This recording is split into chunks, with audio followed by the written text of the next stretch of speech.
आप रास्ते चल रहे हैं, आपकी वजह से किसी को ठोकर लग गई, कुछ हो गया, तो आप क्षमा मांगने के लिए तैयार हो जाते हो, अपने अपराध को स्वीकार कर लेते हो।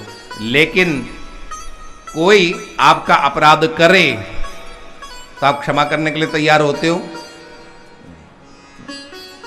हमारे संत कहते हैं कोई मेरा बुरा करे ये उसका कर्म, लेकिन मैं किसी का बुरा न करूं ये मेरा धर्म।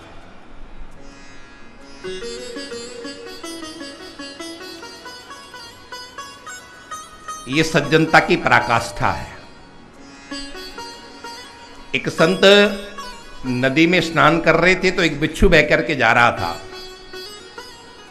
तो संत को दया आई कि तो पानी में मर जाएगा, तो संत ने उसको पानी से उठाया, पानी से लिया, जो ही हाथ में लिया बिच्छू ने डंक मारा, पूरा हाथ झन्ना गया, बिच्छू छूट गया हाथ से, फिर वो बहने लगा।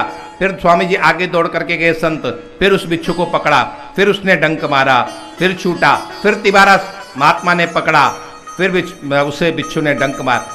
किनारे पर खड़ा एक व्यक्ति देख रहा था, उसने कहा बाबा क्यों तो उसको बचा रहा है, अरे वो तुझे बार बार डस रहा है और तब उसके बाद भी तो उसको बार बार बचाने का प्रयास कर रहा है। तो स्वामी जी ने बहुत अच्छा जवाब दिया था, ये पशु योनि पर, ये कीट पतंग की योनि में होने के बाद भी, ये अधो योनि में होने के बाद भी अपना स्वभाव नहीं छोड़ रहा है, तो मैं अपना स्वभाव क्यों छोड़ूं? इसका स्वभाव है डंक मारना और मेरा स्वभाव है इसको बचाना।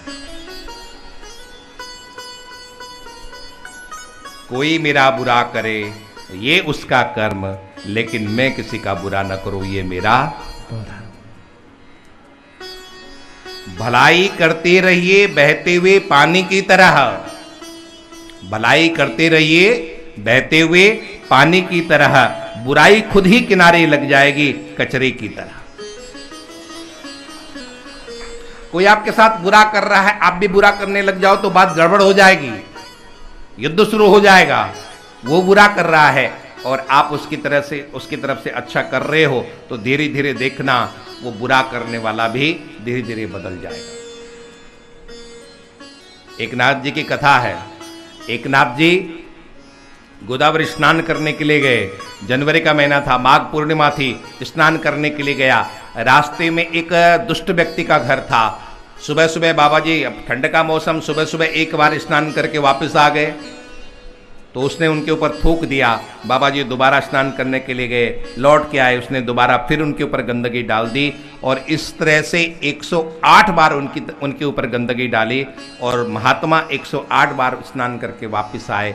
108वें बार स्नान करके वापस आ रहे थे, उसका हृदय परिवर्तन हुआ।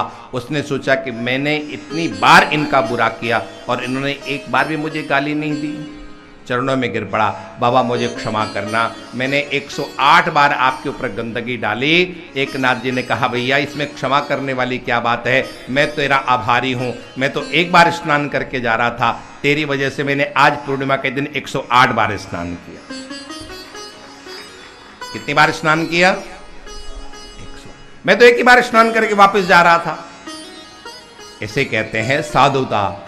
आपकी साधुता उस दुष्ट का हृदय भी परिवर्तन कर, लेकिन ये थोड़ी बहुत लंबी प्रक्रिया है, इसमें बहुत ज़्यादा पेशेंस की जरूरत है, इसमें बहुत ज़्यादा धैर्य की जरूरत है। और इतना धैर्य होना ये बहुत किसी साधना संपन्न व्यक्ति के पास ही हो सकता है, साधारण मनुष्य के पास इतना धैर्य नहीं हो सकता है।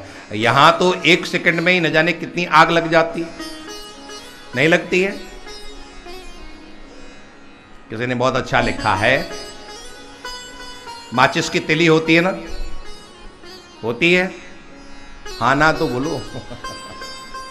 श्री वृंदावन बिहारी लाल की जय। माचिस की तिली होती कि नहीं? देखा आप लोगों ने माचिस की तिली? ठीक, उसका सिर होता है कि नहीं? होता है ना। लेकिन उस तिली में दिमाग नहीं होता है, इसलिए थोड़ा सा ही घर्षण लगते वो क्या हो जाती है? जल मरती है। हमारे विद्वानों ने कहा है माचिस की तिली थोड़ा ही रगड़ते ही आग छोड़ देती है, क्योंकि उसमें दिमाग नहीं होता, केवल सिर होता है। परमात्मा ने तुमको सिर भी दिया और दिमाग भी दिया, उसके बाद भी तुम इतनी जल्दी जल जाते हो।